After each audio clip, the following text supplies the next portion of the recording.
Hello, এখন কি অবস্থা তোর? আগের চেয়ে ভালো। এখন কি হাঁটতে পারিস? অল্প। ডাক্তার বেশি মুভমেন্ট করতে মানা করছে। নিজের খেয়াল রাখলে তো তোর হার্টে যে একটা ব্লক আছে এটা আগেই বুঝতে পারতি। নিজের তো কোনো যত্ন নেস না। বুঝতে পারি নাই। ভাবছিলাম গ্যাস্ট্রিকের ব্যথা।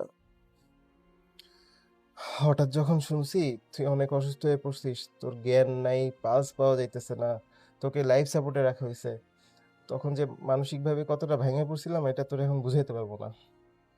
কি করব তখন এটা বুঝতেছিলাম না। নাফিস ভাইরে ফোন দিছি, আয়শা ভাবিরে ফোন দিছি। হ্যাঁ, ভাইয়া আয়েশা আমাকে বলছে তোর ফোন করার কথা। আমি সবসময় বিশ্বাস করতাম যে আমাদের মধ্যে যতই রাগ অভিমান থাকুক না কেন, তবে একে অন্যের প্রতি ভালোবাসার টানটা ঠিক সেই আগের মতোই আছে। আচ্ছা শোন, তুই আমার এখানে চলে আয়। আমেরিকাতে আমার অনেক ভালো ভালো ডাক্তারের সাথে পরিচয় আছে। কোনো কিছু নিয়ে তোর ভাবতে হবে না, সব ব্যবস্থা আমি করতেছি, তুই শুধু চলে আয়। আগে আমাকে এইখান থেকে রিলিজ দিক, তারপর ডিসাইড করব থাইল্যান্ডে যাব নাকি তোর ওইখানে আসব। আসলে তোদের এই ভালোবাসা আর মানুষের দোয়ার জন্যই আমি মৃত্যুর মুখ থেকে এবার ফিরে আসতেছি। তোদেরকে অনেক ধন্যবাদ রে।